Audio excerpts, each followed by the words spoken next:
अगला सवाल आने वाला है एक बहुत ही बेहतरीन सा सुंदर सा सवाल, जो नीट पॉइंट ऑफ व्यू से बेहद बेहद इंपॉर्टेंट कहलाया करता है। चेन वाला सवाल।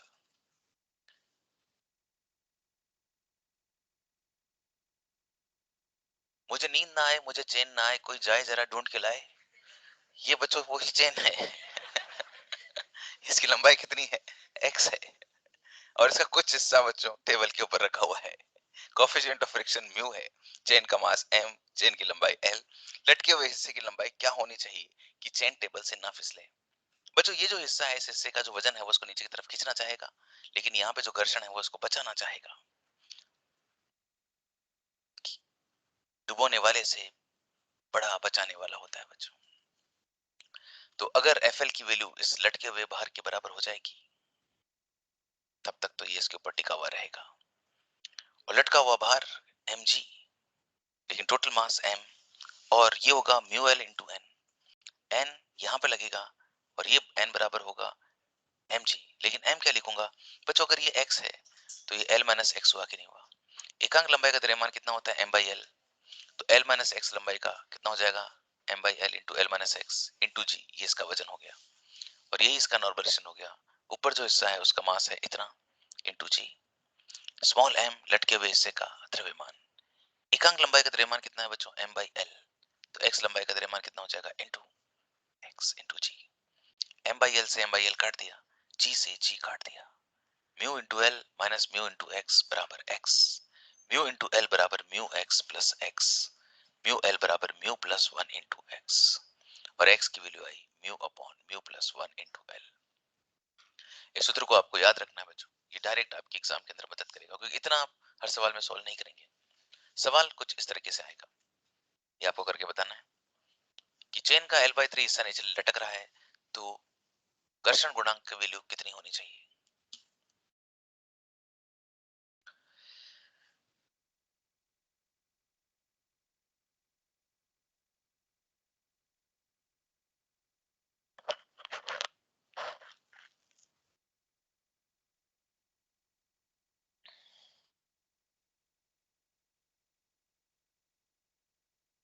1/2। वो स्टूडेंट जिनका फर्स्ट आंसर आ रहा है, सेकंड आ रहा है, थर्ड आ रहा है एंड फोर्थ आ रहा है। देखो बच्चों, मुझे पता है कि x बराबर mu upon mu plus one into L होता है। x की वैल्यू एल बाई थ्री है and this is L. Mu plus one is equal to three mu. 2 mu is equals to 1 and mu is equals to half. So the correct answer of this question is third. Any problem? ये बच्चों all India PMT 2015 का सवाल। ये सवाल क्या है जरा देख लीजिए।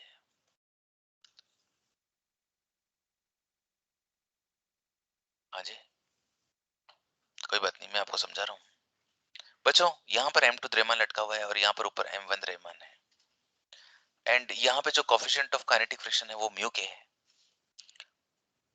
ब्लॉक ए मेज पर फिसल रहा है, मतलब मोशन हो रहा है बच्चों। ये नीचे की तरफ एक्सेलरेट है, ये इस तरफ एक्सेलरेट है। तो डोरी में तनाव पूछा है। पहले तो बिना पेन चलाए क्या आप मुझे डोरी में त्वरण बता सकते हैं?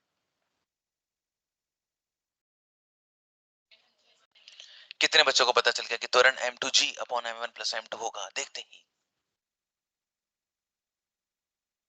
अपनी नजर को बदल दो बच्चों, क्योंकि ये जो नजरें हैं ये पुरानी वाली नजरें हैं।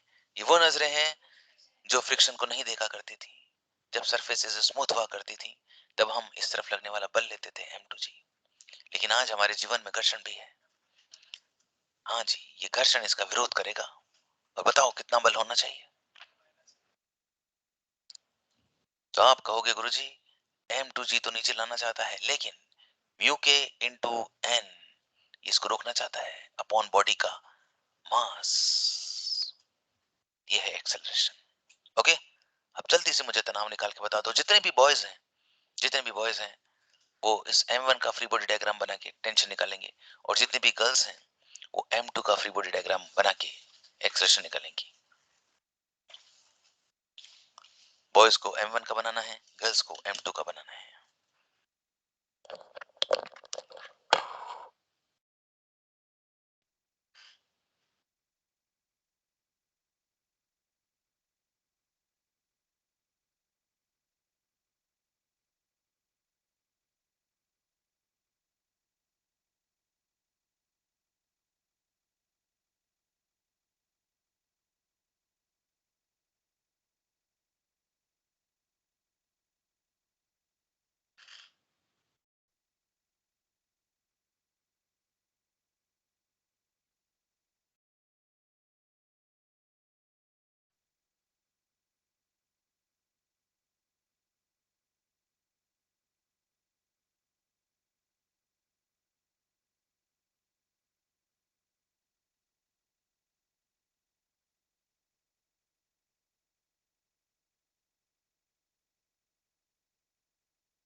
चलिए बच्चों, थोड़ा सा कैलकुलेशंस है।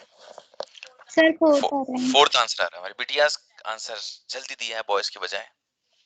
बच्चों मैं इस M1 का फ्री बॉडी डायग्राम बना रहा हूँ, है ना। बॉयज को सबको यही करना है। तो आओ बॉयज, हम M1 के लिए इक्वेशन बनाते हैं। टोटल फोर्स बराबर mass into acceleration. Total force जो है बच्चों, T इसको आगे की तरफ खींच के लेके जाना चाहता है और F के इसको रोकना चाहता है, बराबर M1 इंटू ए। T बराबर F के प्लस M1 ए। F के की वैल्यू कितनी है बच्चों, म्यू के इंटू M1G, और ये M1A, ए का मान है M2 माइनस म्यू के M1 इंटू जी को कॉमन निकाल लिया, LCM M1 plus M2। M1G को दोनों में से कॉमन निकाल लिया बच्चों, तो ऊपर यहाँ पे म्यू के बच गया प्लस M2 माइनस म्यू के M1 upon M1 plus M2। LCM ले लिया मैंने M1 प्लस M2, ये हो गया म्यू के M1 म्यू के M2 plus M2 minus mu के M1। काट दिया मैंने इनको और टेंशन आया मेरे पास। M1G ऊपर से मैंने M2 को कॉमन ले लिया और अंदर हो गया 1 प्लस म्यू के अपॉन M1 प्लस M2।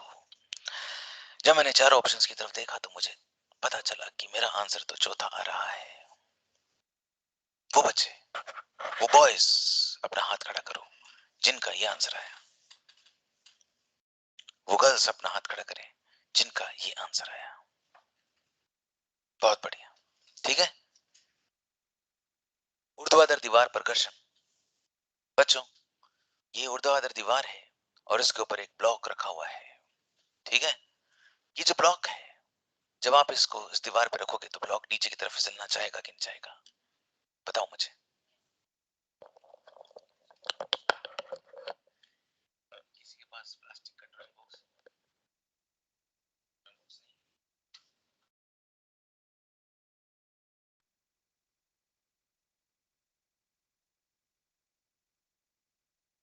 बच्चों दिस इज अ ब्लॉक। इस ब्लॉक को यहाँ पर रखना चाहता हूँ।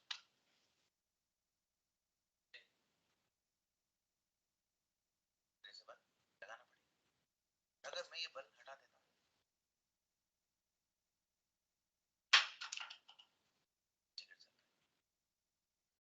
अरे ये बल लगाने से आखिर क्या हो रहा है? आवाज कम आ रही है।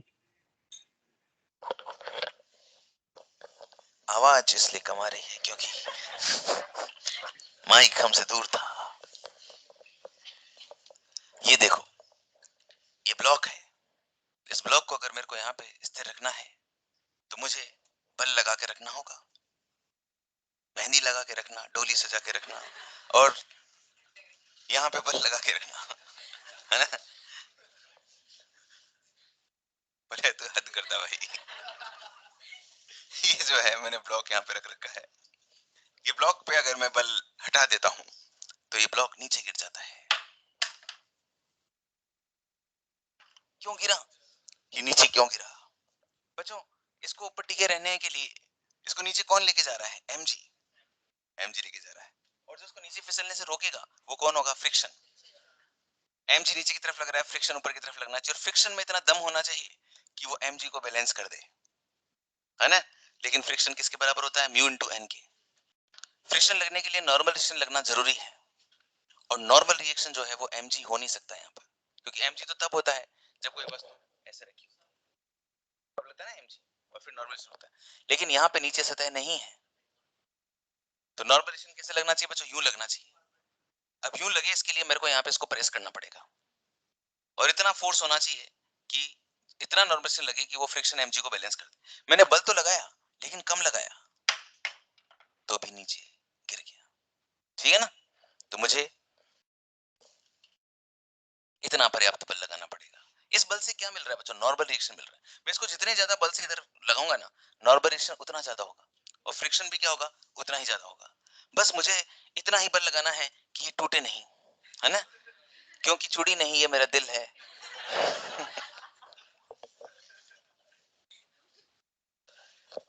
देखो बच्चों,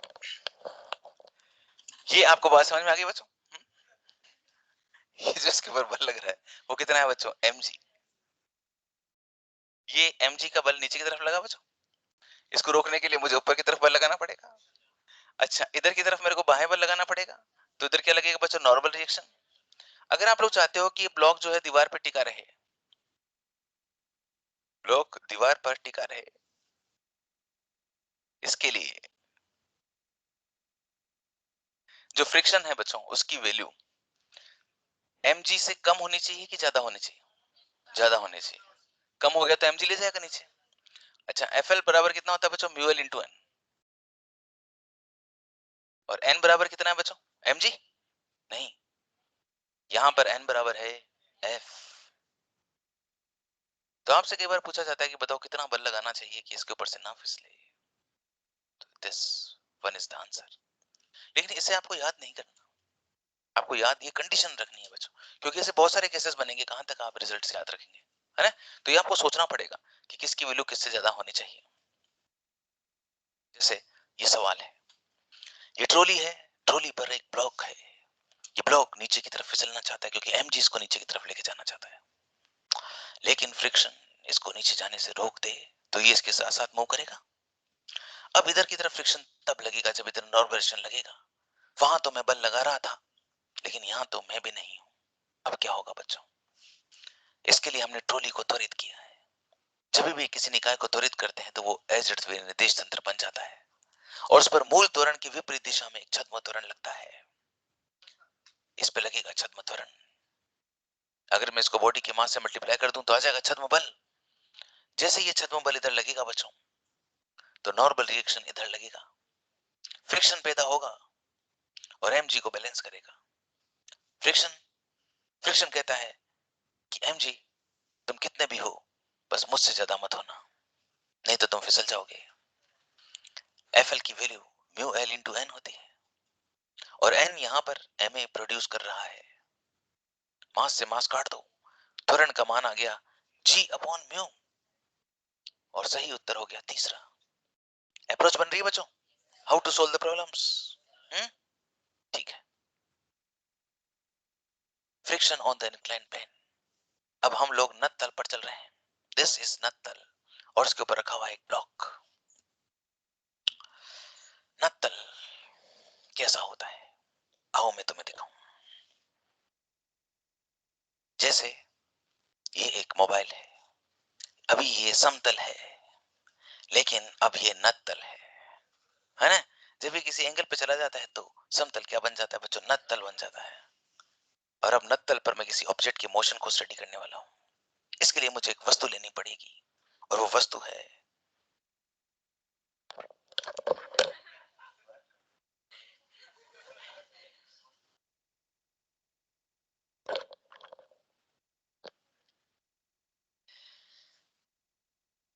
ये है वस्तु, ये है नत्तल।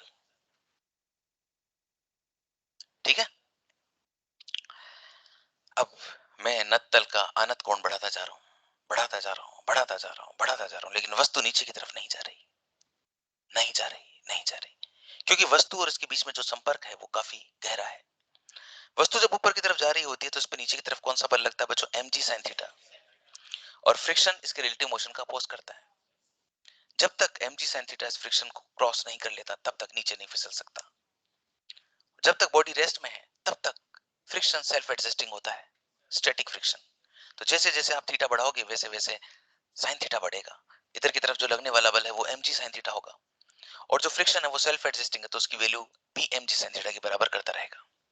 लेकिन एक दिन ऐसा आएगा बच्चों, एक दिन ऐसा आएगा, आएगा, आएगा जब, है ना, जब ये ब्लॉक जस्ट मूव करने वाली अवस्था में होगा। Thank you so much. ईश्वर आपकी मनोकामना पूरी करे। ठीक है बच्चों, ये मेरा एक स्टूडेंट था,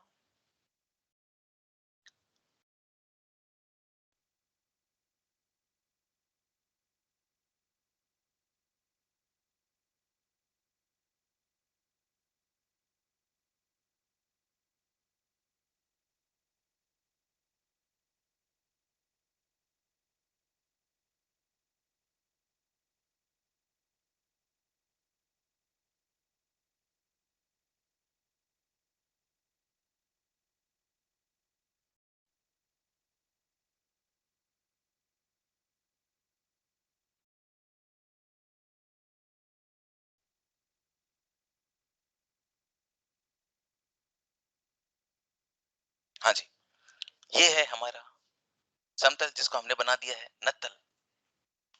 ये बस अब मत आना, हाँ? जिस कोण पर जिस कोण पे ये नीचे की तरफ फिसलना शुरू होता है बच्चों, जस्ट फिसलना शुरू होता है, उसे हम लोग विराम कोण कहते हैं। उसे क्या कहते हैं बच्चों? विराम कोण। देखो, so this is the definition of विराम कोण। विराम कोण किसी नत्तल का वह अनंत कोण जिसके लिए उस पर रखी वस्तु ठीक गति करने की अवस्था में आ जाए। Just start. तो माय डियर स्टूडेंट्स, नीचे की तरफ लग रहा है mg sin थीटा और ऊपर की तरफ लग रहा है फ्रिक्शन। अगर थीटा की वैल्यू थीटा नॉट से कम है बच्चों, थीटा नॉट जो है वो आपका विराम कोण है, अगर आप उससे कम हुआ तो बॉडी क्या रहेगी बच्चों? स्थिर रहेगी। और जब कोई बॉडी स्थिर होती है बच्चों, तो नीचे की तरफ क्या होता है? mg sin theta. और इस तरफ क्या हो गया बच्चों? फ्रिक्शन। तो फ्रिक्शन की वैल्यू यहाँ पे क्या हो जाएगी? mg sin थीटा हो जाएगी, because static friction is self adjusting. Static घर्षण सेल्फ एडजस्टिंग होता है।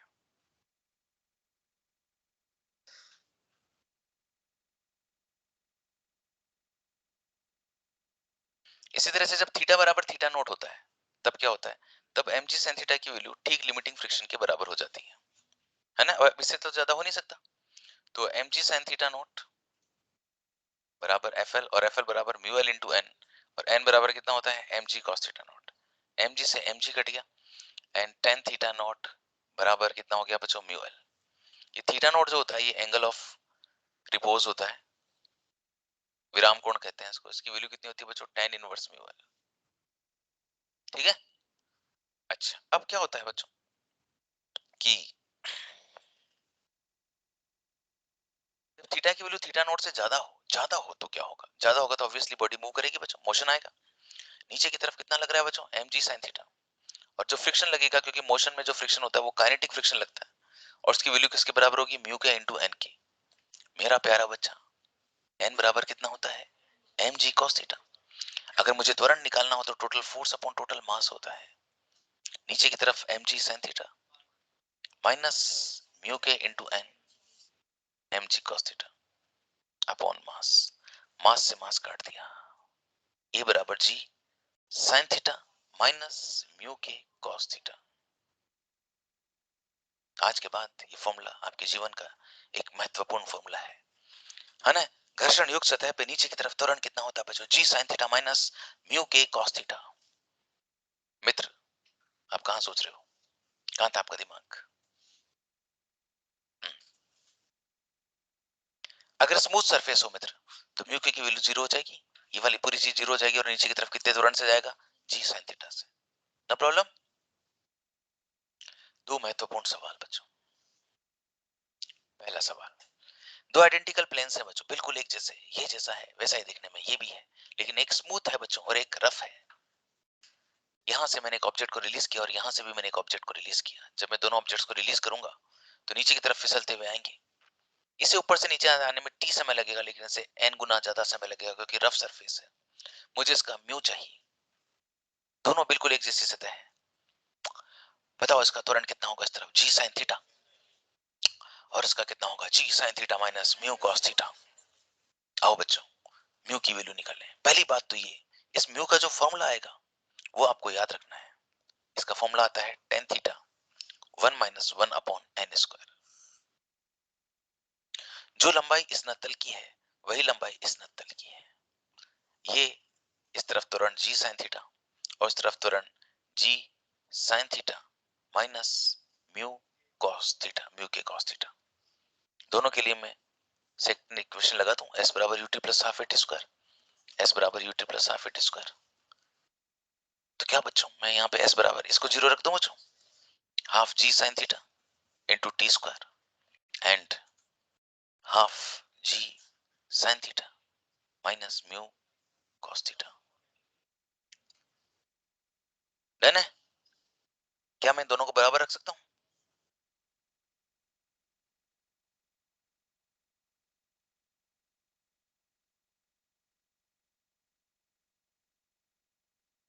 हाफ जी से हाफ जी काट दूं, टी स्क्वायर से टी स्क्वायर काट दूं, एन स्क्वायर को नीचे ले जाऊं बच्चों, sine theta upon N square बराबर sine theta minus mu cos theta.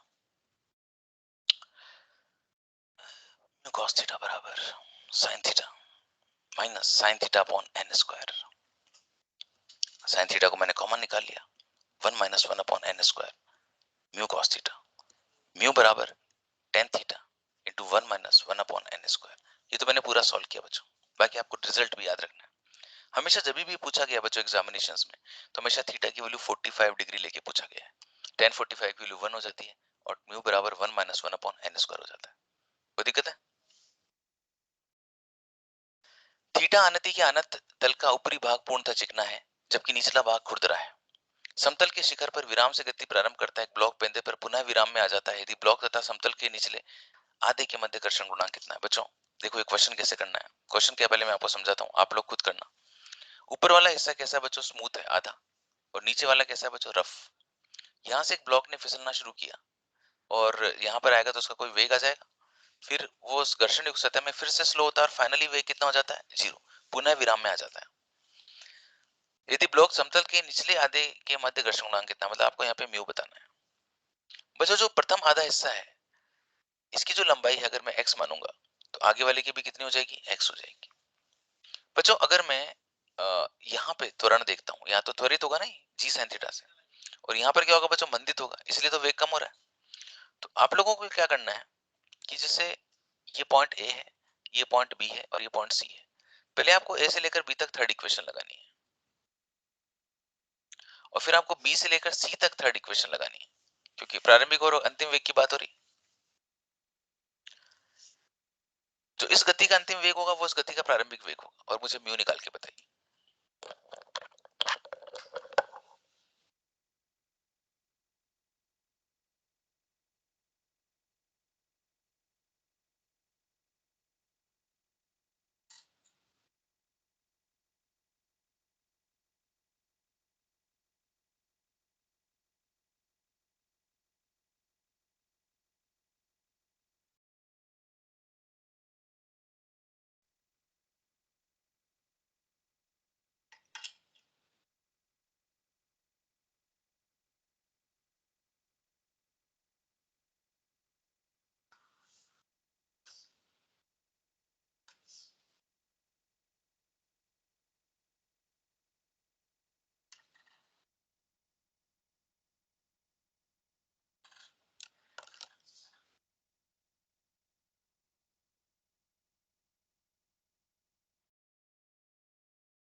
Sir second option.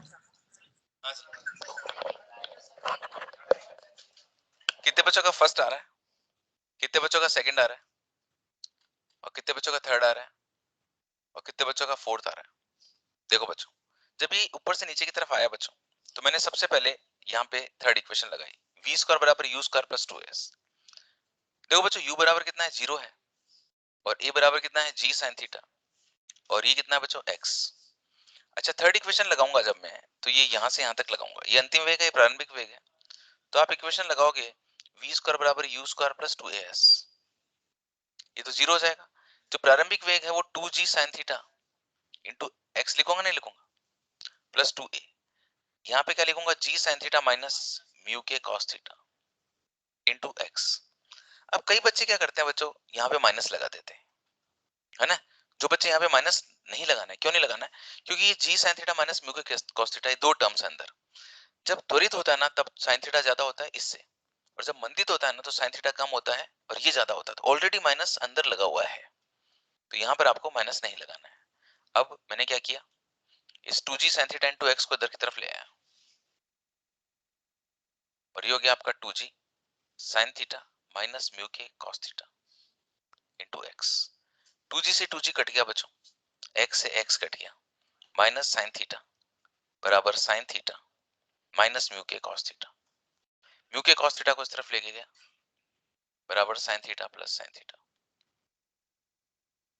Mu के बराबर 2 sign theta upon cos theta, mu के बराबर हो गया 2 tan थीटा। इसको डायरेक्ट क्वेश्चन को आपको रिजल्ट को आपको याद भी रखना है। कोई दिक्कत है? कोई कैलकुलेशन में मिस्टेक हुई होगी बच्चों, कुछ बच्चों से? बाकी वैसे कंसेप्चुअली सही किया था आप लोगों ने, ठीक है। ये चीजें याद रखते रहना है। कि वो जो नीट 2013 जो का एग्जाम जो था, ये पहली बार वो एग्जाम था जो नीट का एग्जाम हुआ था, और उस साल कट ऑफ बहुत कम गई थी, लगभग 63%, है ना। इससे पिछले साल जब हुआ था ऑल इंडिया पीएमटी, उसमें 78% के आसपास गई थी। तो ये बहुत बहुत वेरिएशंस हो जाते हैं।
की स्क्रीन पर आपको दिखाई दे रहा है, एम द्रव्यमान वाली वस्तु किसी तल पर नीचे की ओर फिसलना प्रारंभ करती है। ये वस्तु है, नीचे की तरफ फिसलना प्रारंभ कर रही है, जहां क्रांतिक कोण का मान 30 डिग्री है।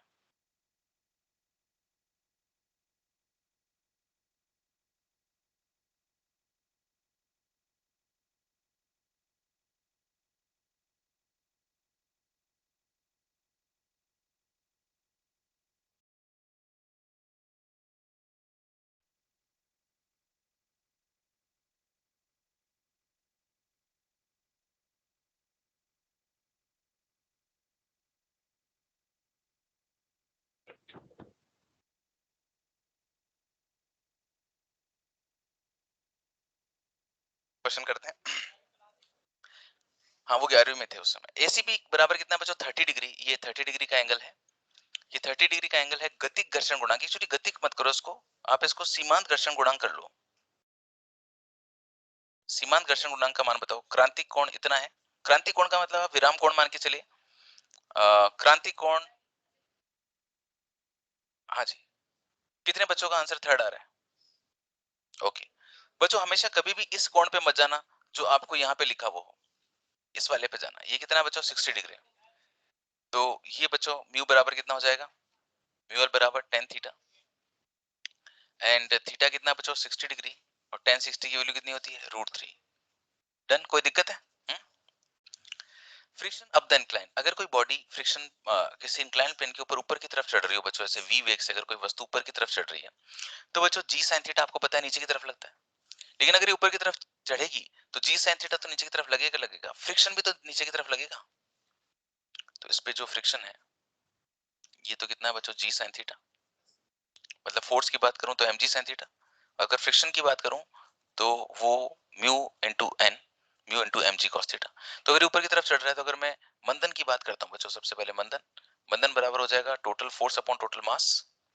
फोर्स जो नीचे की तरफ लग रहा है वो कितना बच्चों M G sine theta, plus friction, friction कितना होता है बच्चों म्यू इंटू एन, ये एम जी cos theta upon M, mass से मैंने मास को काट दिया, ये बराबर हो गया G sine theta plus mu cos theta. ठीक है बच्चों, त्वरण जो होता है वो कितना होता है G sine theta minus mu cos theta होता है, लेकिन जो मंदन होता है बच्चों वो G sine theta plus mu cos theta होता है। डन।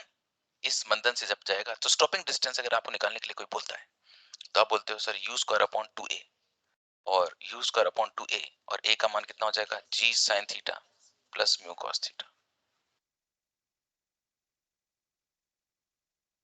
कोई दिक्कत है बच्चों? नो प्रॉब्लम, श्योर, आपको कोई कंफ्यूजन बेटा?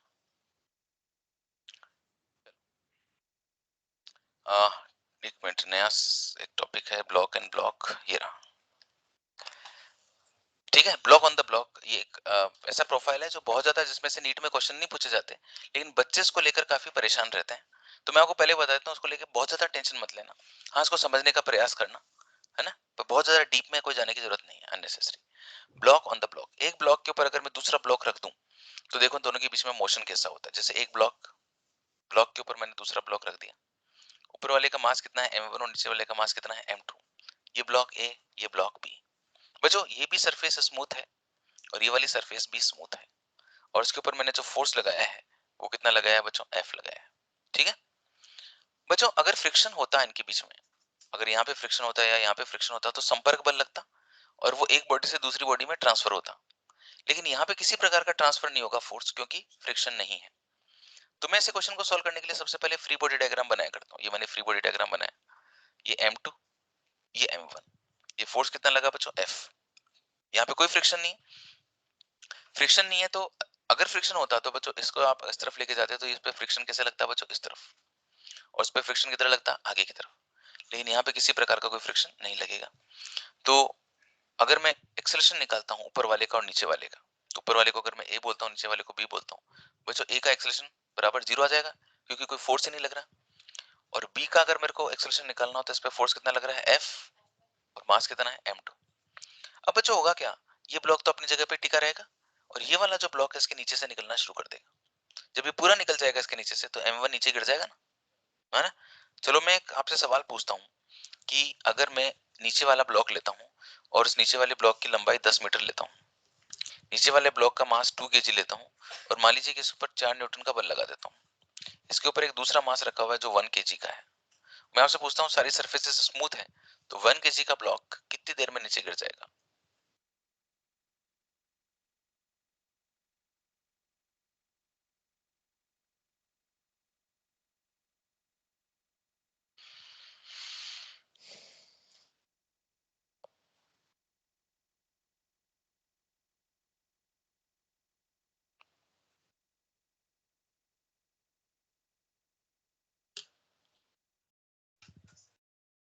√10 सेकेंड। और किसी का आंसर है √10 सेकेंड? बच्चों सबसे पहले आपको उनका फ्री बॉडी डायग्राम बनाना होगा, है ना, ये आप हैबिट डालिए। 2 kg 4 न्यूटन, ऊपर वाला ब्लॉक के ऊपर कोई फोर्स ट्रांसफर नहीं होगा, तो ऊपर वाले ब्लॉक को ए बोलता हूँ, नीचे वाले को बी बोलता हूँ, तो बी का एक्सेलरेशन कितना आ गया बच्चों, फोर्स अपॉन मास, फोर्स कितना है 4 और मास कितना है 2, 2 मीटर पर सेकंड स्क्वायर। तो नीचे वाला ब्लॉक ऊपर वाले के ब्लॉक से नीचे की तरफ 2 मीटर पर सेकंड स्क्वायर से निकलेगा, तो ऊपर वाला ब्लॉक कितनी देर में गिर जाएगा, एस बराबर UT plus half eighty square. ये कितना है बच्चों 0। बच्चों उसको कितनी डिस्टेंस ट्रेवल करनी पड़ेगी, 10 मीटर। जब पूरा 10 मीटर निकल जाएगा तो ये नीचे गिर जाएगा। ए का मान कितना है 2 into t square, T square बराबर 10 और टी बराबर कितना आ गया √10। वेल डन बेटा, बहुत अच्छे। ठीक है, सिंपल था। लेकिन बच्चों अगर फ्रिक्शन हो तो हम क्या करें, अगर घर्षण हो तो हमें क्या करना चाहिए, जरा देखिए।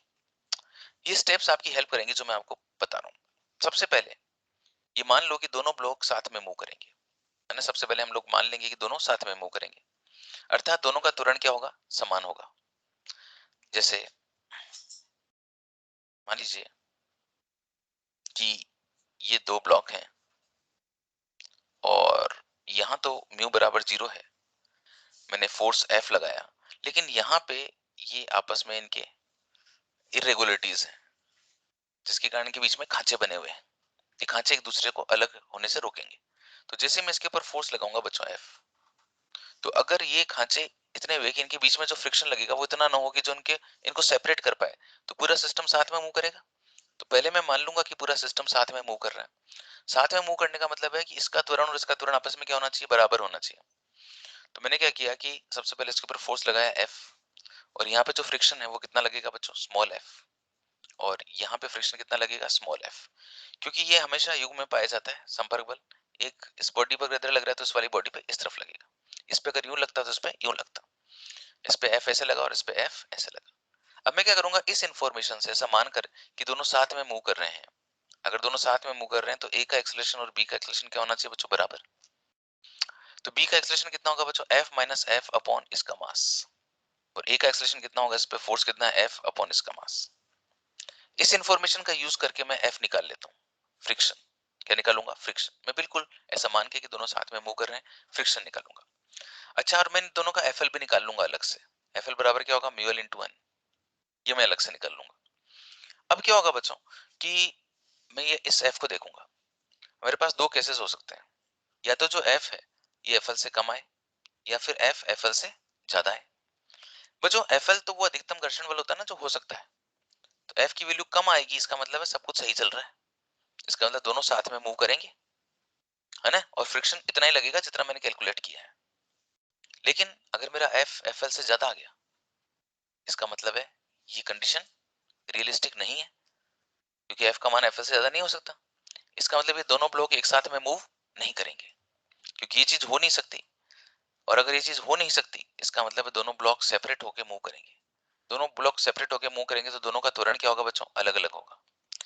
अब जो फ्रिक्शन लगेगा वो काइनेटिक फ्रिक्शन होगा, क्योंकि अलग अलग मूव कर रहे हैं। ऊपर वाले का फ्रिक्शन कितना हो जाएगा, F अपॉन एम ए, पर फ्रिक्शन कौन सा होगा, काइनेटिक। नीचे वाले पे फोर्स कितना हो जाएगा, F माइनस F, F की जगह मैंने F के रख दिया, और नीचे मास, इसका त्वरण हो जाएगा F माइनस F के अपॉन इसका मास, इसका F के अपॉन इसका मास।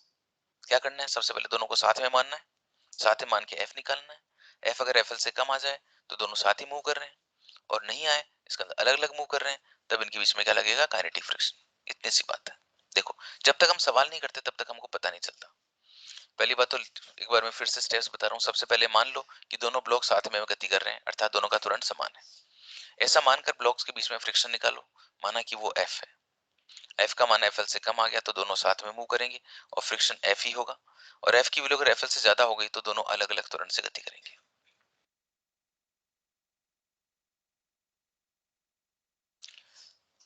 बच्चों, इस क्वेश्चन को स्वयं ही पढ़ो, स्वयं ही आंसर दो।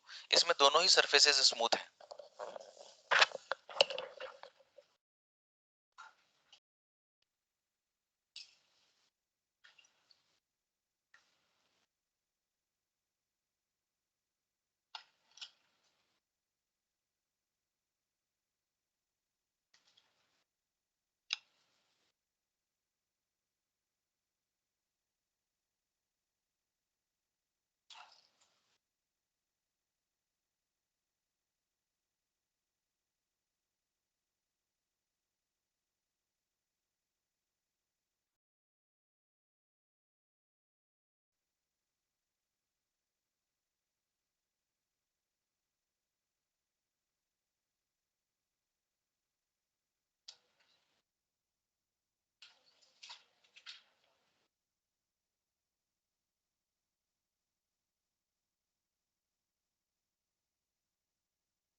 कितने बच्चों का सेकंड आ रहा है,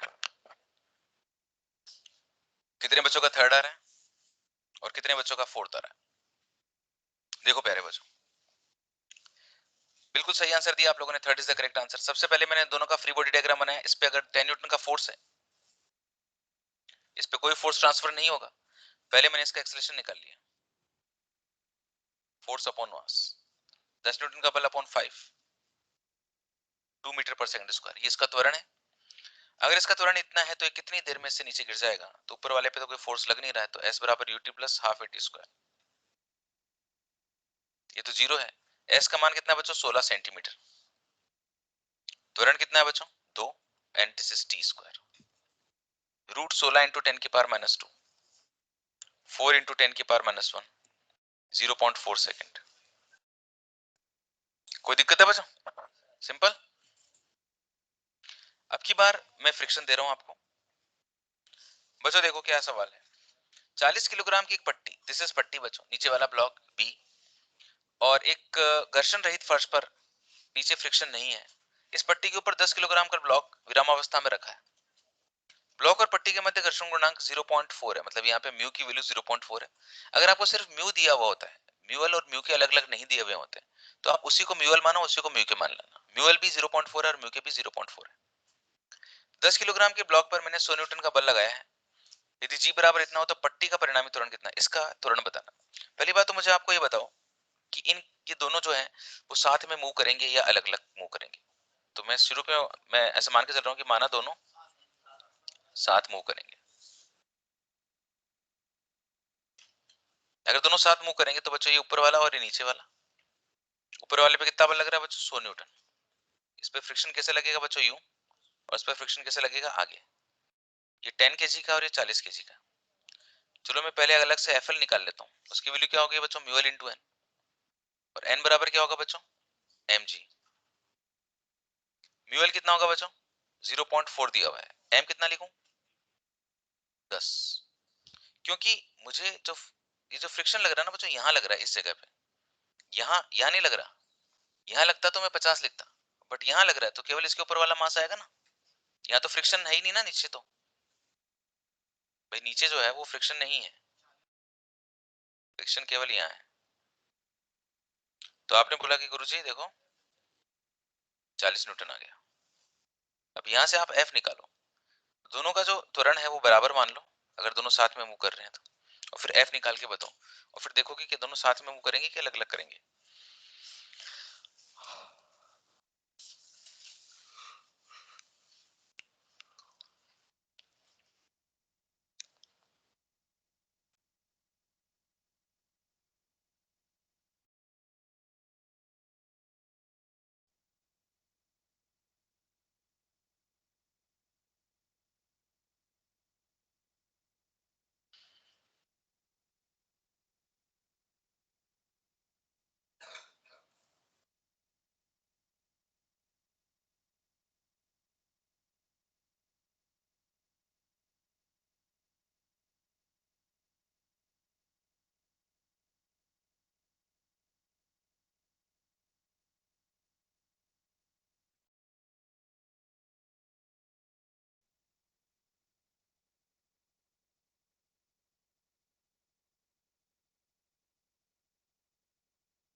फोर्थ, कितने बच्चे कह रहे हैं fourth is the correct answer?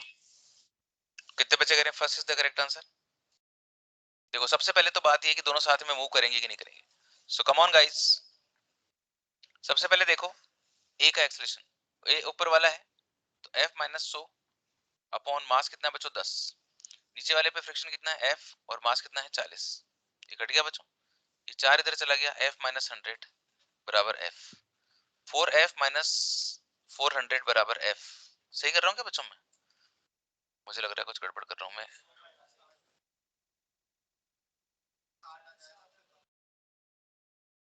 एक मिनट, 4f माइनस 100,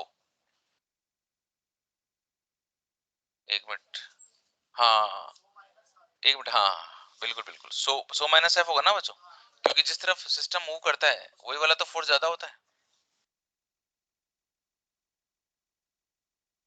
तो ए, इसका जो एक्सेलरेशन निकालूंगा वो आएगा 100 माइनस एफ अपॉन 10 बराबर एफ अपॉन 40। क्यों बच्चों?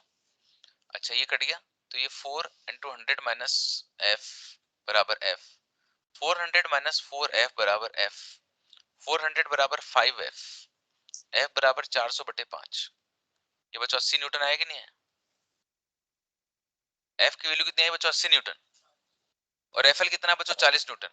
एफएल 40 न्यूटन ये बोल रहा है कि भैया 40 से ज्यादा कोई हो नहीं सकता, है ना, फ्रिक्शन की वैल्यू 40 से ज्यादा हो नहीं सकती, और ये कितना कर रहा है बच्चों? 80। तो जो फ्रिक्शन है वो एफएल से ज्यादा आया, जो पॉसिबल नहीं है। अगर जो पॉसिबल नहीं है तो इसका मतलब दोनों अलग अलग एक्सेलरेशन से मूव करेंगे, इससे दोनों का जो त्वरण होगा वो क्या होगा? अलग अलग होगा। अब मुझे तो किसका चाहिए बच्चों? सिर्फ पट्टी का चाहिए। तो पट्टी का जो त्वरण है मतलब बी का त्वरण, और बी का त्वरण कितना आएगा बच्चों? देखो यहाँ से एफ अपॉन 40। एफ में क्या लिखूंगा बच्चों? एफ के लिखूंगा ना अब मैं, इसकी वैल्यू कितनी होगी? Mu K into N. अब म्यू के की वैल्यू 0.4 ही लिख दूंगा क्योंकि दोनों बराबर ही होंगे। और एन की वैल्यू कितनी हो जाएगी बच्चों? 40 नहीं हो जाएगी, 100 हो जाएगी। क्योंकि जो नॉर्मलाइजेशन लग रहा है भाई, ये जो एफ अपॉन करोगे ना, ये तो फ्रिक्शन तो यहाँ लग रहा है ना ऊपर वाली सरफेस में, तो नॉर्मलाइजेशन ऊपर वाली सरफेस का तो लेंगे। फ्रिक्शन में एफ बराबर म्यू इंटू एन होता है। तो नॉर्मल रिएक्शन क्या होता है बच्चों? भाई यहाँ तो फ्रिक्शन लगेगा नहीं ना नीचे वाली पे, फ्रिक्शन यहाँ पे थोड़ी लग रहा है, फ्रिक्शन तो यहाँ पे लग रहा है, तो केवल इसके ऊपर वाला मास लेंगे। तो 100 कर दिया मैंने। तो ये कितना हो गया बच्चों? इसमें एन का, इसके अंदर 40 का भाग भी तो लगाऊंगा, ऊपर का पॉइंट हटा दूंगा, तो 4 इंटू 100 और नीचे 400, कितना हो गया बच्चों? 1, है ना। मेहनत पूरी करवाएंगे आपसे, मेहनत पूरी करवाएंगे तभी तो डॉक्टर बनाएंगे। क्यों बच्चों? चलो कोई बात नहीं, घबराओ मत। एक और सवाल आ रहा है, इसके बाद में घबराना। ये 7 किलोग्राम का ब्लॉक, ये नीचे 35 न्यूटन का ब्लॉक, गलत नहीं होना चाहिए बच्चों किसी कीमत पर, कुछ भी हो जाए चाहे।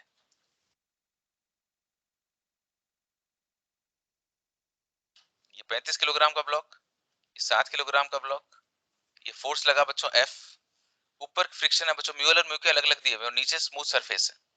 तो यहाँ पे एफ, यहाँ पे एफ, पहले मान के चलो कि दोनों साथ मूव कर रहे हैं, बिल्कुल माना दोनों साथ मूव कर रहे हैं। चुपके से एफएल की वैल्यू अपन लोग अलग से भी निकाल लेते हैं, mu L into N, mu L की वैल्यू 0.5 और एन बराबर 70, 35 न्यूटन।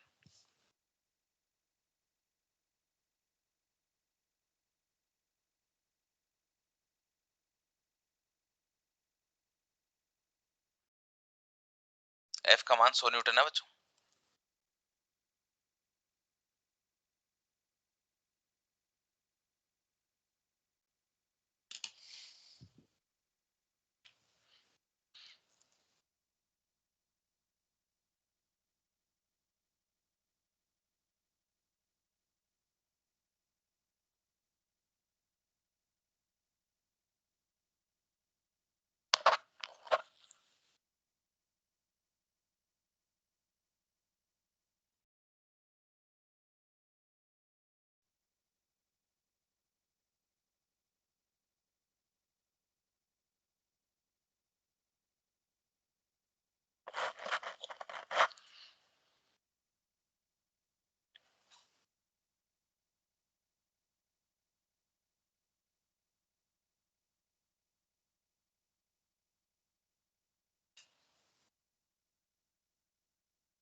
हाँ जी बताइए, दोनों साथ मूव करेंगे कि नहीं करेंगे?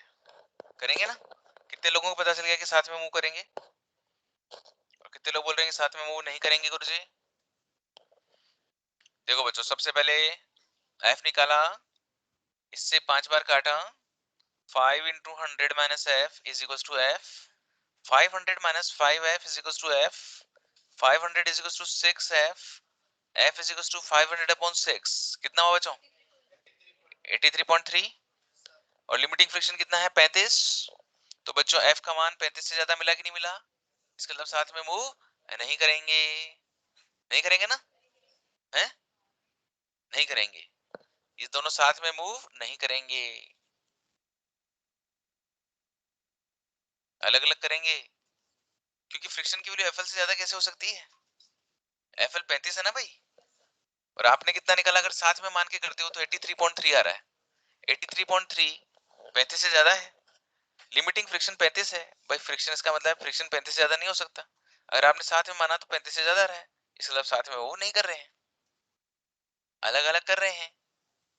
तो अब आपको बताना है कि 35 kg का त्वरण क्या होगा। गलत नहीं होना चाहिए बच्चों किसी भी कीमत पे, देख लो मैं फिर से मौका दे रहा हूं तुम्हें। परेशान हो गया, परेशान हो गया, सही बता दे, हैं कंसंट्रेशन भंग हो रहा था, कंसंट्रेशन भंग हुआ था कि नहीं हुआ, कुछ समय के लिए तू शीतल पड़ गया था। हुँ?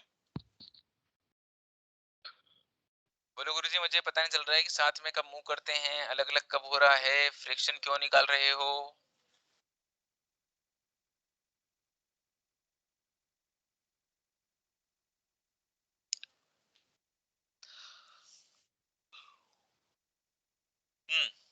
बताओ भाई, कितने बच्चों का आंसर फर्स्ट आ रहा है, कितने लोगों का सेकंड आ रहा है, कितने लोगों का थर्ड आ रहा है, और कितने लोगों का फोर्थ आ रहा है।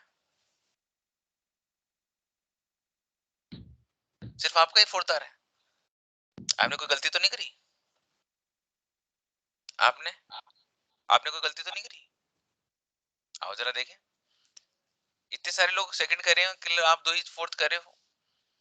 हम्म तो बच्चों बी का तुरंत बताना ना, तो बी पे कितना फोर्स लग रहा है बच्चों, एक ही तो लग रहा है, अब ये एफ के लगेगा ना, एफ के बराबर mu K into N, mu के की वैल्यू कितनी है 0.4, एन बराबर एम जी और 35, 0. म्यू के तो 0.4 है ना बेटा, क्योंकि गति हो रही है, और एन बराबर एम जी है ना, बोले गुरु जी इसको काट दो, 0.8 मीटर पर सेकंड स्क्वायर। कितने बच्चों का आ रहा था बच्चों फोर्थ, अब हाथ खड़े करो। ओके, बधाई हो आपको, बहुत बहुत बधाई, पूरे राज्य में मिठाइयां बंटवाई जाए बच्चों।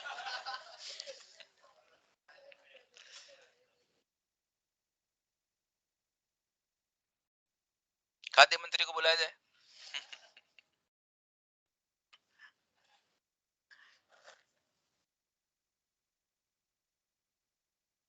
कोई दिक्कत है बच्चों,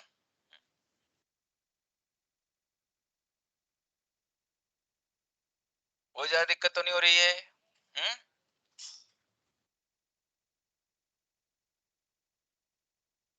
ये तो अंग्रेजी वाला आ गया, मुझे हिंदी वाला चाहिए।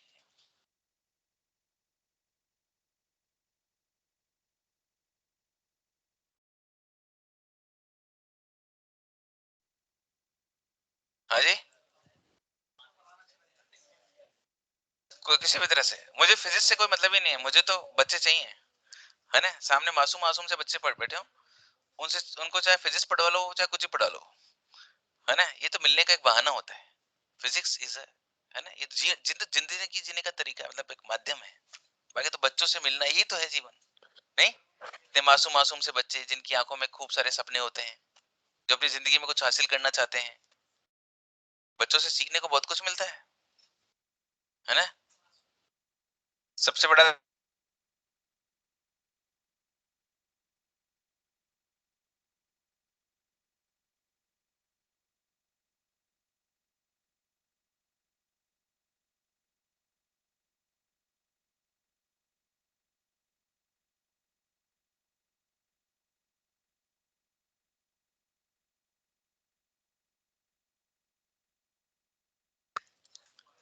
साम्यावस्था के सवाल हमको सोल्व करते समय क्या ध्यान में रखना चाहिए, साम्यावस्था का मतलब होता है नेट फोर्स का जीरो होना, जब टोटल फोर्स जीरो होता है बच्चों तो इसको हम साम्यावस्था कहते हैं, एक्स दिशा में भी और वाई दिशा में भी। आओ बच्चों एक सवाल करते हैं। अच्छा, एक सवाल करने के पहले लामी की प्रमेय बताना चाहूंगा। लामी, लामी की प्रमेय। लामी कहते थे कि अगर एक वस्तु पे 3 बल लग रहे हैं, एक का मान F1 है, एक का मान F2 है और एक का मान F3 है। F1 के सामने वाला जो एंगल है ये अल्फा हो, F2 के सामने वाला अगर बीटा हो, गामा हो, यदि आपका निकाय साम्यावस्था में है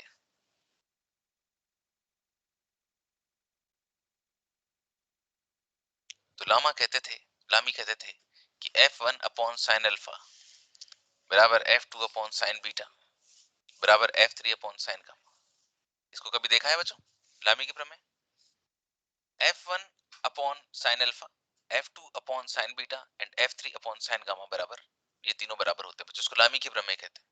आप चाहे तो ये लगा दे अगर 3 बल है तो, या आप चाहे तो कंपोनेंट मेथड से कर सकते हैं। जैसे मैं इस क्वेश्चन को कंपोनेंट मेथड से करना चाहता हूँ। ये एक डोरी है, ये दूसरी डोरी है, ये तीसरी डोरी है और 135 डिग्री का कोण है। यहाँ पे वेट लगा हुआ है W। T1 T2 T3 में संबंध बताना है कि कौन सबसे ज्यादा है कौन सबसे कम है स्टेप से। तो बच्चों देखो सब कुछ रुका हुआ है, सब कुछ साम्यावस्था में है, तो एक तो ये वाला पॉइंट ले लो, एक ये वाला पॉइंट ले लो।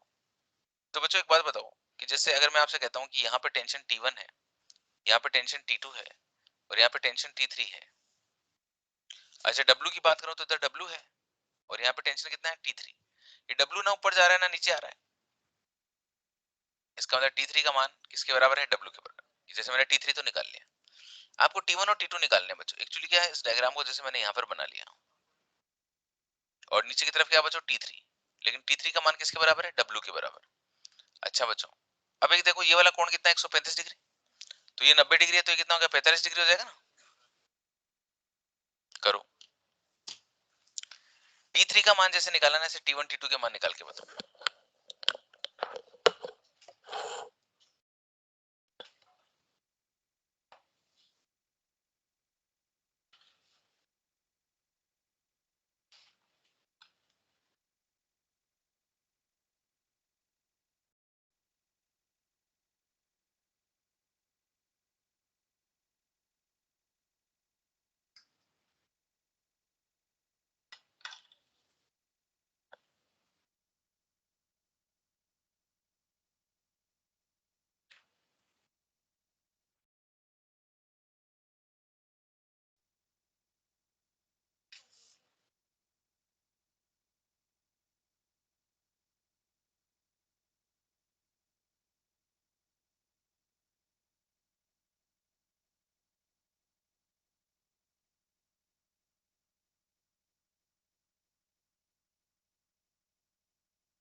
चलो बच्चों काफी समय मिला, आई थिंक इतना समय पर्याप्त है इस क्वेश्चन को सॉल्व करने के लिए। आपने हर प्रकार से प्रयास कर लिया होगा बच्चों। T2 का जो ये कंपोनेंट है, अगर मैं इस तरफ निकालता हूँ T2 का एक घटक, तो कितना हो जाएगा? T2 cos 45। ये कितना हो जाएगा? T2 sin 45। बच्चों ये जो T1 बराबर T2 sin 45 लिख सकता हूँ बच्चों, क्योंकि x एक्सिस में भी तो नेट फोर्स 0 होगा बच्चों, तो ये दोनों बराबर हो जाएंगे, इस तरह से ये भी बराबर हो जाएंगे। T1 is equals to T2 sin 45, जिसकी वैल्यू कितनी हो जाएगी? 1/√2। x दिशा में नेट फोर्स 0 होना चाहिए। इस तरह से बच्चों y दिशा में भी नेट फोर्स 0 होना चाहिए। तो y दिशा में ऊपर की तरफ क्या लग रहा है? T2 cos 45 और नीचे की तरफ क्या लग रहा है? W। तो T2 cos 45 की वैल्यू कितनी होती है 1/√2। तो T2 बराबर कितना हो गया बच्चों √2 इंटू डब्ल्यू हो गया। यहाँ पे T2 की वैल्यू जब आप पुट कर दोगे तो T1 आ जाएगा मेरे पास में W। T1 और देखो T3 ये तो दोनों आपस में बराबर है और इसकी वैल्यू है T2/√2 की। क्यों लिखा बच्चों उसके बराबर देखो, क्योंकि देखो ये W है, W बराबर T3, W बराबर T1, W बराबर T2/√2, तीनों को बराबर लिख सकता हूँ ना W W W। कितने बच्चों का करेक्ट हुआ? बहुत बढ़िया। कंस्टेंट रिलेशन की बात करते हैं बच्चों, प्रतिबंधित समीकरण। कंस्टेंट रिलेशन क्या होता है?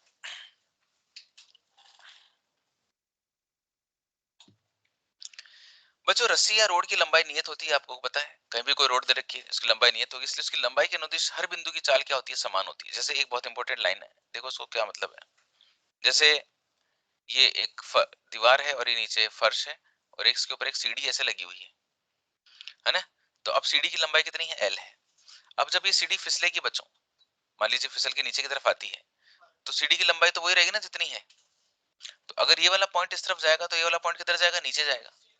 बट सीढ़ी की लंबाई क्या रहेगी? कांस्टेंट रहेगी। ठीक है। अच्छा अब बात ऐसी है कि अगर सीढ़ी की लंबाई कांस्टेंट रखनी है तो इसके इस बिंदु का जो वेग है, इसकी लंबाई के अनुदिश जो इस बिंदु का वेग होगा और इस बिंदु का वेग है आपस में बराबर होने चाहिए। जैसे मान लीजिए कि एक रोड है जिसकी लंबाई 5 मीटर है और मैं और एक व्यक्ति बालक जो है उसको साथ में हम लेकर जा रहे हैं। ठीक है। अगर मान लीजिए मैं आगे की तरफ जा रहा हूँ, आपका नाम क्या बेटू? नाम अच्छा सा नाम था आपका है? अच्छा पूरा नाम? मोहम्मद अनस। ठीक है। मिस्टर मोहम्मद मिस्टर मोहम्मद, ये एक रोड है। इस रोड को मैं पकड़ के लेके जा रहा हूँ, मोहब्बत भी इसको लेकर जा रहा है। तो तो हम साथ में जा रहे हैं और मैंने जो है मैंने इस वाले सिरे को पकड़ रखा है, इन्होंने इस वाले सिरे को पकड़ रखा है। अब अगर मैं मेरी चाल तेज कर दूं बच्चों, मैं 6 मीटर पर सेकंड कर दूं और मोहम्मद की चाल 5 ही रह जाए, तो रोड मेरे हाथ में आएगी कि नहीं आएगी? या फिर मोहम्मद के हाथ में रह जाएगी, है ना? पर अलग हो जाएंगे ना। अच्छा मोहम्मद मान लीजिए 6 से चल रहा हो और मैं 5 से चल रहा हूँ, तो भी हम एक साथ मूव नहीं कर सकते रोड को लेकर। अगर मेरा 5 मीटर पर सेकंड का वेग है तो उसका भी 5 ही होना चाहिए, और अगर मैंने 6 कर दिया तो उसको भी 6 करना पड़ेगा।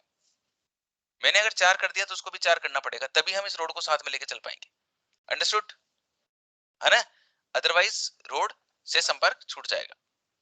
तो अगर मैंने ये रोड ली है बच्चों और इस रोड के ऊपर इसको इसकी लंबाई को नियत बनाए रखना है, तो जो इस दिशा में वेग होगा ना बच्चों वही इस दिशा में वेग होना चाहिए। तो मैं इसे लिख सकता हूं कि अगर इसका जो वेग है इस तरफ, इस पॉइंट को ए बोलता हूँ, इस पॉइंट को बी बोलता हूँ, इस पॉइंट का वेग अगर इधर वी ए है और इस पॉइंट का वेग अगर वी बी है और एंगल थीटा है, तो इस वी का ये जो घटक है बच्चों इस दिशा में, ये थीटा है तो ये भी थीटा, ये वी ए कॉस थीटा, और अगर ये थीटा है तो 90 माइनस थीटा, और ये V B cos 90 minus theta. तो वी ए कॉस थीटा बराबर V B cos 90 minus theta होना चाहिए। कॉस 90 माइनस थीटा बराबर क्या होता है? Sine theta. ये कंसेप्ट क्लियर हुआ कि नहीं हुआ? कंसेप्ट ये है कि बच्चों अगर आप लोग चाहते हो, मतलब कुछ भी कितने भी वेग से जाए, कितने भी वेग से जाए, इन दोनों का जो इस छड़ के अनुदिश जो वेग है, दोनों जो एंड पॉइंट्स हैं उन पे वेग क्या होने चाहिए बच्चों? बराबर होने चाहिए, तभी छड़ की लंबाई क्या बनी रहेगी? कांस्टेंट बनी रहेगी, है ना?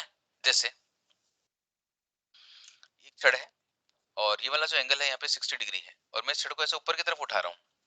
पॉइंट ए की जो वेलोसिटी है मेरे को 10 मीटर पर सेकंड दे रखी है कि 10 मीटर पर सेकंड से इधर जा रहा है, तो पॉइंट बी की वेलोसिटी क्या होगी? हुँ?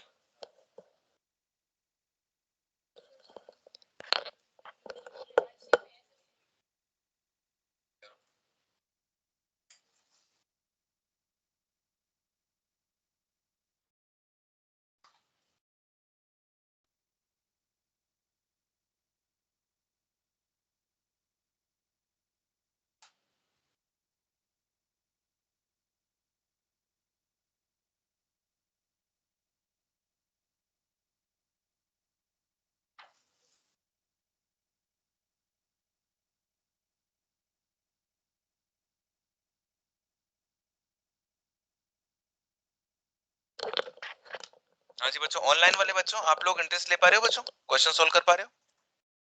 यस चलिए sir. Time is over now बच्चों। अगर मैं इस वीए पॉइंट की cos थीटा।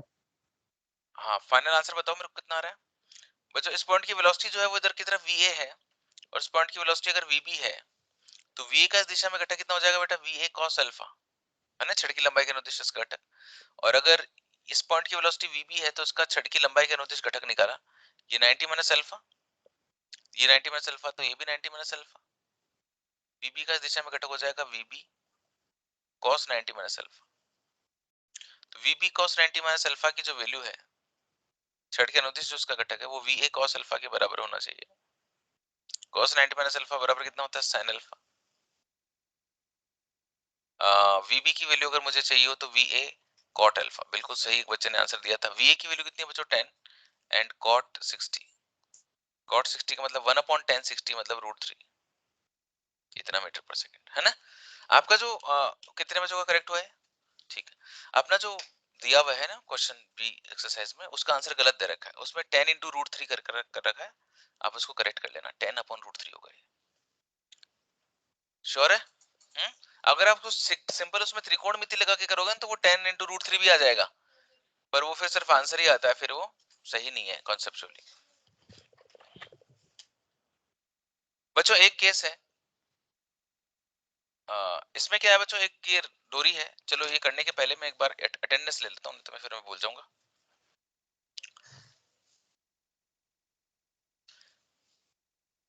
आरएम 32 में 19 बच्चे हैं जो मुझे अभी ऑनलाइन देख रहे हैं बच्चों।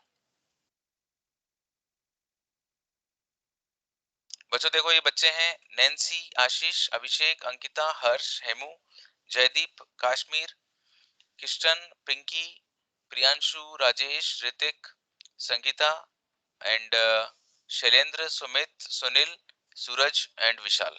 बहुत बढ़िया बच्चों।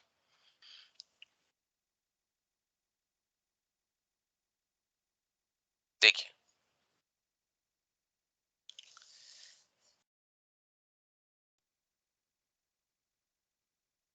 ये आपके पास में ब्लॉक ए है बच्चों, और ये आपके पास में ब्लॉक बी है, और ये आपके पास में एक रस्सी है।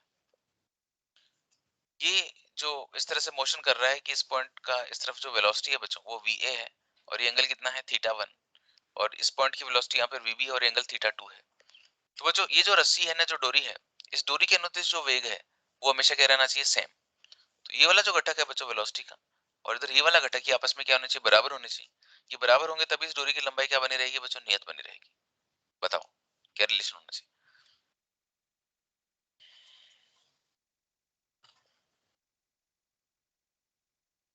तो आपको गुरुजी va का जो इस दिशा में घटक है वो कितना हो जाएगा, va cos θ1, और ये θ2 हो जाएगा। इधर vb है तो ये कितना हो जाएगा, vb cos θ2, तो va cos θ1 बराबर vb cos θ2। कोई दिक्कत है बच्चों? कितने बच्चों ने सही निकाल ली है इक्वेशन? बहुत बढ़िया बच्चों। अब एक काफी फेमस केस बनता है जिसमें क्या है कि दो घिरनियां लगी हुई हैं और एक डोरी इस तरह से बंधी हुई है, और यहाँ पर एक मास लटका हुआ है। इसके इस हिस्से को आप u वेलोसिटी से नीचे की तरफ खींच रहे हो, इसको भी u वेलोसिटी से नीचे की तरफ खींच रहे हो। अगर इसका वेग यहाँ पर u है तो यहाँ पे भी u होगा, यहाँ पे भी u होगा, यहाँ पे भी u होगा, हर जगह पे u होगा। तो आपको बताना है कि अगर आप इसको u वेग से इससे खींच रहे हो तो ये वाला जो ब्लॉक है ऊपर की तरफ कितने वेग से ऊपर की तरफ जाएगा, दिस इज द क्वेश्चन।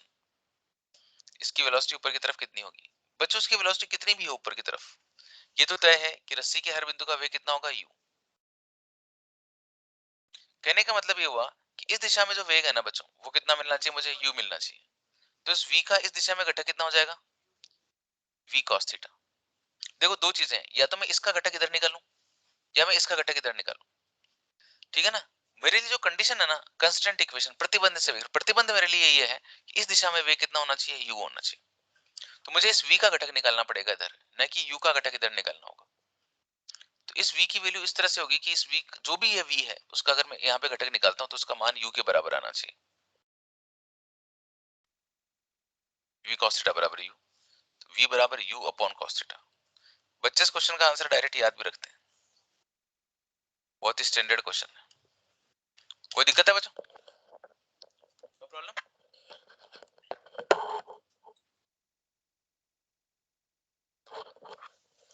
सवाल ये है कि ये 30 डिग्री का इंक्लाइन प्लेन है, एक तरफ 3 kg का ब्लॉक है और एक तरफ m मास है। तो m मास की वैल्यू क्या होगी जिससे सिस्टम इक्विलिब्रियम में बना रहे? 6 kg। हाँ जी, 6 kg। 6 kg, 6 kg। ओके, विशाल आप मुझे सुन रहे हैं? विशाल हैं क्लास में?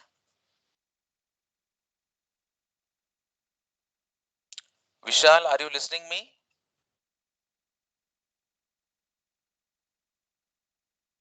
अपना माइक ऑन करो विशाल।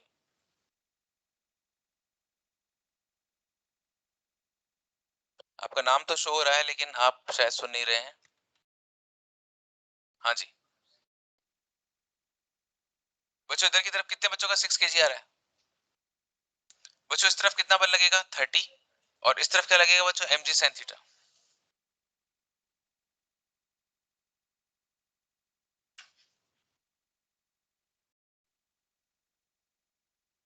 तो mg sin थीटा की जो वैल्यू है वो 30 न्यूटन के बराबर हो गई। m मुझे चाहिए, g का मान कितना होता है 10, sin थीटा की वैल्यू कितनी होती है हाफ, और ये कितना है 30। तो m बराबर कितना आ गया बच्चों? 6 kg। डन। ये चैप्टर पूरा हो गया बच्चों, ठीक है। Now this is what the end of this chapter, Newton's laws of motion is finished. Next turn पे हम लोग नया चैप्टर चालू करेंगे, वर्क एनर्जी पावर। हर चैप्टर को एक दिन फिनिश होना होता है, लेकिन वो डाउट सेशंस, टेस्ट पेपर्स और रिविजन्स में चलता ही रहता है बच्चों, ठीक है ना। रिवीजन करते जाना और खुद को मजबूत करते जाना, बस यही चीज आपको आगे बढ़ाती जाएगी। अभी अपना शायद क्लास का टाइम तो है बच्चों, अभी अब काफी समय है, 12 मिनट बचे। तो कुछ क्वेश्चंस कर लें हम लोग, कुछ फास्ट क्वेश्चंस, है ना। जल्दी जल्दी से मुझे मेरे कुछ सवालों का जवाब देना आप, है ना। एक क्विज करते हैं छोटी सी, कुछ क्वेश्चंस करते हैं बच्चों फटाफट से। आप तैयार हो जाए, अपना कॉपी पेन ले लीजिए।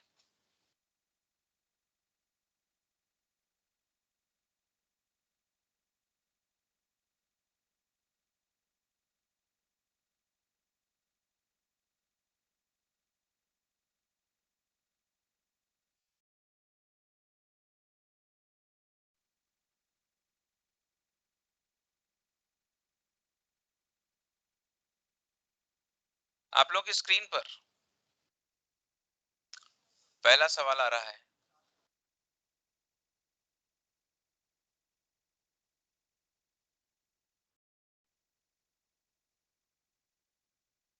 हाँ जी बच्चों, फर्स्ट क्वेश्चन, पहले वाले का उत्तर 5 कितने लोग करें? 5 इज द करेक्ट आंसर। बहुत बढ़िया बच्चों, आप लोगों ने क्या किया जरा देखो। एक व्यक्ति 4 मीटर उत्तर की ओर चलता है, ये उत्तर होता है बच्चों, 4 मीटर उत्तर की तरफ चला, फिर 3 मीटर पूर्व की ओर चला। पूर्व का मतलब ये हो गया ना बच्चों, तो उसका विस्थापन कितना है? विस्थापन ये होता है ना बच्चों, तो ये कितना हो जाएगा? 5। अगला सवाल,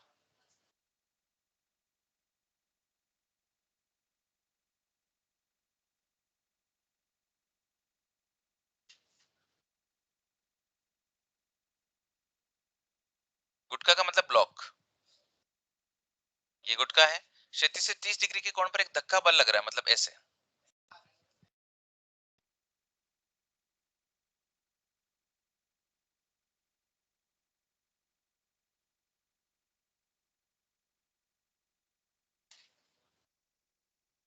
बच्चों देखो, कितने बच्चों का फर्स्ट आंसर आ रहा है,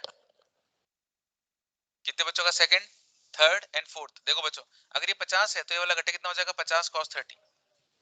cos 30 की वैल्यू कितनी होती है बच्चों? √3/2, तो कितना हो गया? 25√3। और ये वाला जो घटक हो जाएगा कितना हो जाएगा? 50 sin 30। sin 30 की वैल्यू कितनी होती है बच्चों? हाफ। तो मेरा आंसर कितना आ गया? 25। Correct answer is first.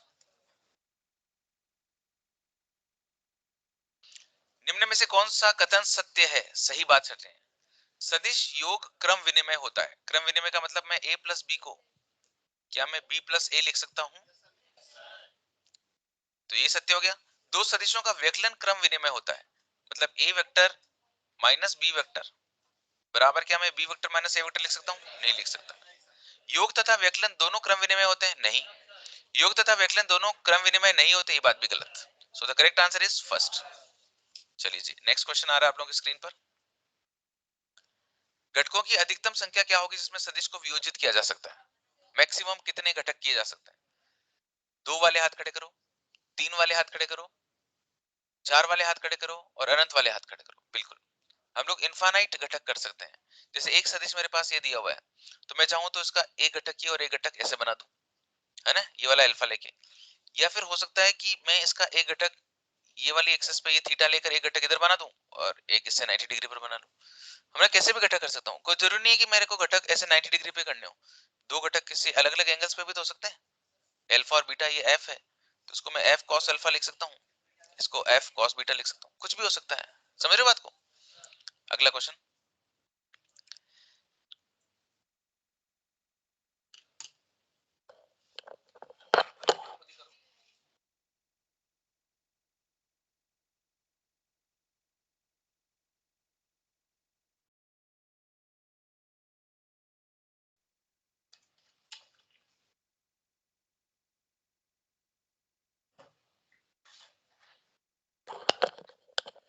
देखो बच्चों, कण किधर गति करेगा? कण उधर गति करता है जिस तरफ नेट फोर्स लगेगा। तो मैंने नेट फोर्स निकाला बच्चों, तीनों को बलों को जोड़ूंगा, तो देखो आई के पी गुणांकों को जोड़ो, 2i प्लस आई 3, 3 माइनस 3 कितना हो गया बच्चों? 0। इसमें जोड़ो माइनस जे प्लस जे, इसमें तो जे है ही नहीं तो 0, के और के 2k और ये 3k। तो मेरा जो बल आ रहा है 3k पर, बल जब मेरा z दिशा में आ रहा है तो मेरा पार्टिकल पे किधर जाएगा? z अक्ष। कितने बच्चों का करेक्ट हुआ? बहुत बढ़िया।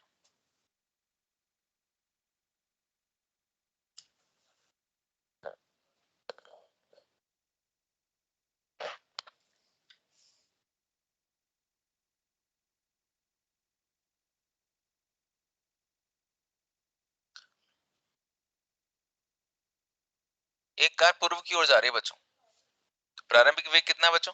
10 आई कैप। उसके बाद में इसका वेग किधर हो जाता है बच्चों? उत्तर की तरफ। तो कितना हो जाता है बच्चों? प्लस 10 जे कैप। कार के वेग में परिवर्तन किस तरह मिलेगा? वेग में परिवर्तन क्या होता है बच्चों? v2 vector minus v1 vector. v2 vector कितना है बच्चों? 10 जे कैप माइनस v1 वेक्टर कितना है? 10 आई कैप। तो ये जो दिशा आएगी बच्चों, यही तो आएगी दिशा वेग में परिवर्तन की। तो ये दिशा क्या आ रही है बच्चों? जे कैप। जे कैप तो ऊपर है, माइनस आई कैप मतलब यूं।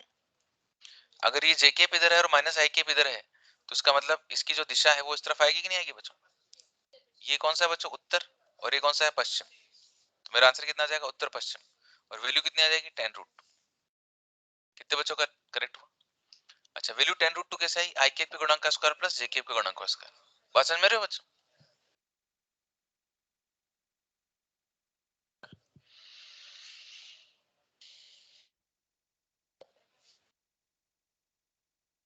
ठीक है। कितने बच्चों का फर्स्ट आंसर आ रहा है? कितने बच्चों का सेकंड आ रहा है? Okay, third and fourth. देखो, एक कण को क्षैतिज से थीटा कोण पर दागा है मैंने यू चाल से। तो आपको बताना कि अगर यू चाल से कोई चीज जाएगी तो ग्राउंड पे वापस यू चाल से तो टकराएगी। यू cos थीटा से कैसे टकराएगी? यू cos थीटा तो वो घटक होता है जो कांस्टेंट रहता है। भाई अगर ये इधर यू cos थीटा है तो इधर ये यू cos थीटा रहेगा। लेकिन ये जो यू sin थीटा है वो कितना हो जाएगा? माइनस यू sin थीटा हो जाएगा। लेकिन मैं वैल्यू निकालूंगा तो उनका परिणाम यू है, तो उनका परिणाम भी तो यू ही आएगा, है ना? प्रोजेक्टाइल मोशन जब भी कोई पार्टिकल करेगा बच्चों, तो अगर इस बिंदु पर वेग इसकी v है तो इस बिंदु पर भी वेग चाल का मान v ही रहेगा। बस ये एंगल्स इधर से ये अल्फा है, बस इसमें इधर से ये अल्फा हो जाएगा। यहाँ पर अगर चाल u है तो टकराते समय भी चाल u ही होगी बच्चों, u cos थीटा नहीं होगी। क्लियर है कि नहीं है?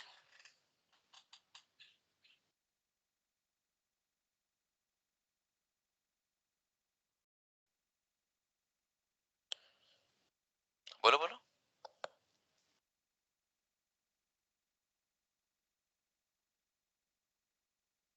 एक प्रक्षेपक को क्षैतिज के साथ 40 डिग्री पर फेंका जाता है, दूसरे प्रक्षेप को ऊर्ध्वाधर से 40 डिग्री पर फेंका जाता है। बच्चों अगर मैं इसको 40 से फेंक रहा हूं तो इसका जो थीटा है वो कितना है? 40 है। बट अगर मैं इधर से 40 है बच्चों, तो ये वाला जो एंगल है ये 90 माइनस 40 हो जाएगा ना, मतलब 90 माइनस थीटा हो गया। आपको पता है कि थीटा और 90 माइनस थीटा पे रेंज क्या मिलती है? बराबर। R1 बराबर कितना हो जाएगा? R2। समझ बात को? क्यों? चीजें वही तो हैं जो अपन पढ़ते हैं, लेकिन परीक्षा में तो आपसे वही तो चीजें पूछी जा रही। एक भी क्वेश्चन ऐसा था जो अभी तक अपन ने किया कुछ अलग था?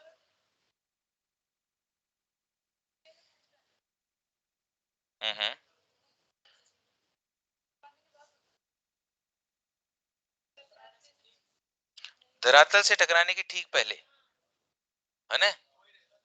वो तो वही रहेगा ना, जैसे ये तो एक नॉर्मल सा, ये देखो तो ये लाइन ऐसे बोल रहा है कि आपने एक पार्टिकल को ऐसे प्रोजेक्ट किया टकराने के ठीक पहले, तो ठीक पहले तो लो ये वाला पॉइंट ले लो, ये वाला पॉइंट ले लो, तो वो उसमें u तो आएगा ना पूरा का पूरा। भाई u cos थीटा के साथ में u sin थीटा भी तो आएगा ना, यहाँ पे भी तो आएगा। u cos थीटा तो वो है जो चेंज नहीं होता, समझ रहे हो? तो टकराने के ठीक पहले मतलब टकराने की वाली बात है। ओके बच्चों, आज के लिए इतना बहुत है, बाकी आप लोग रेडी रहिए, ऐसे में क्विजेस आपकी अब थोड़ी थोड़ी चलती रहेंगी। वो मैं नहीं कर सकता बेटा, नहीं वो थोड़ा ऑफिशियली गलत हो जाता है।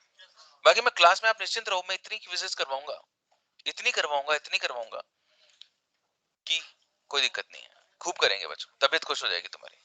ओके मोहम्मद साहब, डन बच्चों, थैंक यू सो मच, आप मेरे जीवन में आए। बिल्कुल बिल्कुल, थैंक यू।